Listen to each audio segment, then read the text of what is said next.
Imagine the year is 1957. Cameras from around the world are rolling in Little Rock, Arkansas. 9 black teenagers, dressed neatly, books in hand, approach the grand columns of Central High School. They represent hope, the promise of Brown v. Board of Education, the Supreme Court's ruling that separate schools are inherently unequal. But standing in their way is the Arkansas National Guard, rifles at the ready, ordered there by the governor himself. A furious white mob screams racial slurs, spits, and threatens violence. One young girl, Elizabeth Eckford, walks alone into the storm, her sunglasses hiding tears of fear and defiance. Federal troops will eventually arrive, 101st Airborne soldiers escorting these children through the doors of history. This isn't some distant southern backwater. This is the front line of America's soul-searching. Arkansas didn't just witness the battle over school integration. It became its most explosive symbol, the state where the promise of equality collided head-on with the power of states' rights, raw fear, and political ambition. This is the story of Arkansas and the battle that tested whether the United States would truly live up to its ideals. Long before the cameras arrived in Little Rock, Arkansas was a wild, river-carved frontier shaped by empires and ambition. Native peoples, the Quapaw, Osage, and Caddo, hunted and farmed these fertile lands along the Arkansas and Mississippi rivers for centuries. European claims began with the French explorer La Salle in the 1680s, who claimed the Mississippi Valley for France, naming the vast region Louisiana.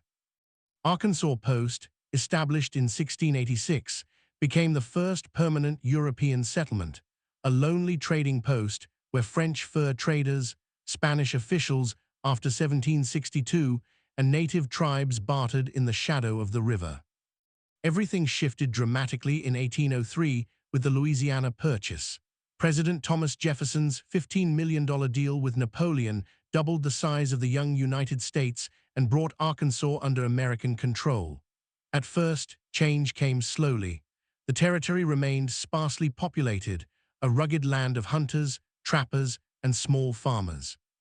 Arkansas became its own territory in 1819, carved from the Missouri Territory, with its capital eventually moving to Little Rock on the Arkansas River. Settlers streamed in from Tennessee, Kentucky, and the Deep South, many bringing enslaved Africans to clear bottomlands for cotton. By the 1830s, Arkansas was transforming into a distinctly southern state. Cotton plantations spread across the rich delta soils in the east, while the Ozark and Ouachita Mountains in the north and west remained more rugged and independent. Slavery took root deeply in the lowlands. When Arkansas petitioned for statehood in 1836, it entered the Union as the 25th state on June 15, a slave state, balancing Missouri's earlier controversies. The new state's economy revolved around agriculture, with cotton as king and enslaved labor as the brutal engine. Yet Arkansas was never monolithic. Upland whites often owned few or no slaves and harbored Unionist sympathies that would later surface. The stage was set for conflict. Arkansas had been born at the intersection of westward expansion, sectional tension, and the institution of slavery. Its rivers carried cotton to market and ideas of freedom and bondage alike. The fault lines deepened with the American Civil War. Arkansas initially hesitated. Many in the Northwest opposed secession, but after Fort Sumter and Lincoln's call for troops, the state's secession convention reconvened in May 1861. On May 6, delegates voted overwhelmingly, 69-1, to leave the Union, making Arkansas the 9th state to join the Confederacy. Governor Henry Rector proclaimed it an act defending Southern rights, though the underlying issue was the preservation of slavery. War tore Arkansas apart. Despite its relatively small white population, the state supplied tens of thousands of troops to both sides, more Union soldiers proportionally than any other Confederate state. Key battles raged across its soil. In March 1862, the bloody clash at Pea Ridge in northwest Arkansas became a decisive Union victory, securing Missouri and weakening Confederate control in the Trans-Mississippi Theater. Prairie Grove later that year brought more brutal fighting. Union forces captured Arkansas Post in January 1863 and Little Rock itself in September, turning the capital into a Union stronghold. Guerrilla warfare and bushwhacking devastated civilians. Families were divided, farms burned, and the economy collapsed.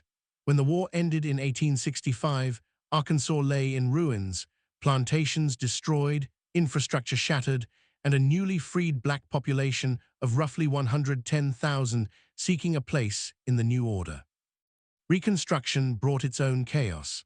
A loyalist government formed under Isaac Murphy, and Arkansas ratified the 13th Amendment abolishing slavery. It was readmitted to the Union in 1868 under a new constitution, but tensions exploded. The Brooks-Baxter War of 1874, a brief but violent struggle between rival Republican factions, highlighted the instability. By the mid-1870s, Democrats had regained control, ending Reconstruction in Arkansas. The state returned to a one-party democratic system that would dominate for generations. The old planter elite reasserted power through sharecropping and tenant farming, systems that kept many black and poor white families in debt peonage. Jim Crow laws followed swiftly, segregation of schools, trains, and public spaces. Poll taxes and literacy tests disenfranchised black voters. Violence enforced the order, lynchings, night riding, and the horrific Elaine massacre of 1919 in Phillips County, where possibly hundreds of black sharecroppers were killed after a labor dispute. Arkansas's dark history of racial terror ran deep, yet seeds of resistance also took root. By the mid-20th century, Arkansas remained overwhelmingly rural, poor, and segregated. Cotton still dominated the Delta, while the Ozarks clung to subsistence farming. World War II brought some economic stirrings, military bases and defense jobs, but the racial order seemed immutable. Then came the seismic shock of 1954, the Supreme Court's unanimous decision in Brown v. Board of Education, declaring segregated public schools unconstitutional. Little Rock School Board devised a gradual integration plan. Central High School, a majestic, all-white institution regarded as one of the finest in the South, was chosen to begin the process in September 1957. The NAACP carefully selected 9 outstanding black students: Melba Patio Beals, Ernest Green, Elizabeth Eckford, Gloria Ray Karlmark, Carlotta Walls Lanier, Terrence Roberts, Jefferson Thomas, Minigian Brown Trickey, and Thelma Mothershed Ware. They became known as the Little Rock Nine. Governor Orval Faubus, a former moderate seeking re-election, faced intense pressure from segregationists. On the night before school started, he ordered the Arkansas National Guard to surround Central High, claiming it was to prevent violence. In reality, the troops blocked the black students from entering. The world watched in disbelief as mobs gathered, hurling insults and threats. Elizabeth Eckford, arriving alone because of a miscommunication, faced the wrath of the crowd. Images of her dignified yet terrified walk flashed across newspapers and television sets globally. Federal courts ordered the guard removed. On September 23, the 9 entered the school with police protection, only to be forced out hours later as a mob stormed the building. President Dwight D. Eisenhower, reluctant but determined to uphold federal authority, federalized the Arkansas National Guard and deployed the elite 101st Airborne Division from Kentucky. On September 25, 1957, soldiers with bayonets escorted the Little Rock Nine into Central High. For the rest of the school year, they endured daily harassment, slurs, and isolation, protected by federal troops. Ernest Green became the first black graduate that spring. Faubus's defiance turned him into a hero to segregationists. He won re-election handily and closed all 4 Little Rock high schools in 1958 rather than integrate further, a move known as the Lost Year. The crisis exposed the raw power struggle between state defiance and federal enforcement. It also revealed Arkansas's internal divisions: urban Little Rock versus rural strongholds, moderates versus hardliners. The battle over school integration wasn't just about classrooms. It was about power, identity, and whether the South would accept the new constitutional reality. The Little Rock crisis accelerated change, even as resistance lingered. Arkansas slowly desegregated other institutions. The state's economy began transforming in the post-war decades.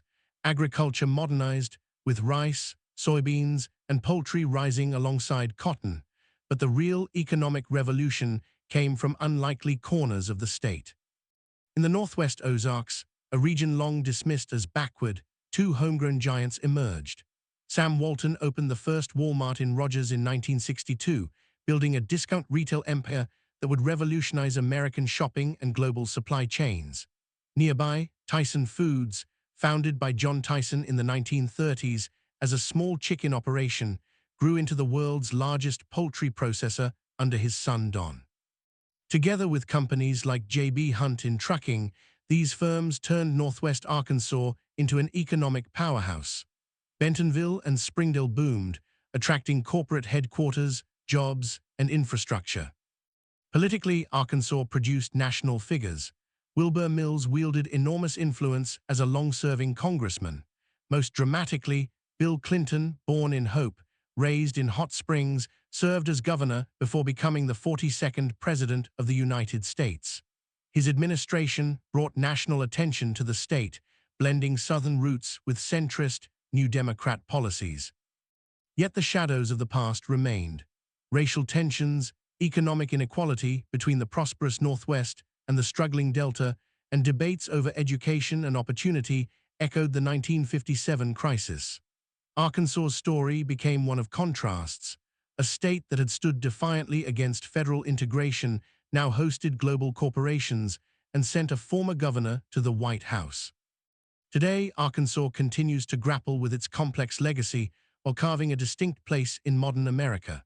The state's economy reflects both its agricultural roots and its corporate transformation. Tyson Foods and Walmart remain dominant forces, employing thousands and shaping communities in Northwest Arkansas. The region has grown rapidly, with Bentonville emerging as a surprising cultural and economic hub featuring world-class museums funded by the Walton family. Poultry, rice, and manufacturing still anchor much of the state, alongside growing sectors in logistics, healthcare, and tourism in the Ozark and Ouachita Mountains. Little Rock Central High School stands as a National Historic Site, a powerful reminder of the 1957 crisis. The courage of the Little Rock Nine inspired generations in the broader civil rights movement and continues to educate visitors about the cost of progress. Arkansas has diversified its population and politics, yet echoes of old divisions persist in debates over education funding, voting rights, and economic opportunity between urban centers and rural areas. The state remains a political bellwether at times, reflecting national tensions over federal versus state power. Its natural beauty, rivers, forests, and hot springs draws tourists, while its people embody a resilient, independent spirit forged through centuries of hardship and reinvention. Arkansas did not seek the spotlight in 1957, but history thrust it there. From its origins as a remote frontier territory born of the Louisiana Purchase, through the agony of Civil War and Reconstruction, to the explosive confrontation over school integration, the state has repeatedly stood at the crossroads of America's deepest struggles, over freedom, equality, and who truly belongs. The Little Rock Nine did not merely walk through the doors of Central High. They forced the nation to confront whether its promises applied to all its children. Today, Arkansas embodies both the pain of that past and the possibilities of reinvention. Its corporate giants have reshaped global commerce, its landscapes still inspire, and its people carry forward stories of defiance and resilience. Yet the battle over integration reminds us that progress is rarely linear or painless. In an era when questions of education, race, and federal authority continue to divide, Arkansas's history whispers a sobering truth. The fight for a more perfect union is never confined to one classroom, one state, or one decade. It demands courage, federal will when necessary, and the moral clarity shown by 9 teenagers who refused to back down. The state that once divided the nation over integration now challenges us to ask, how far have we truly come and what battles remain unfinished?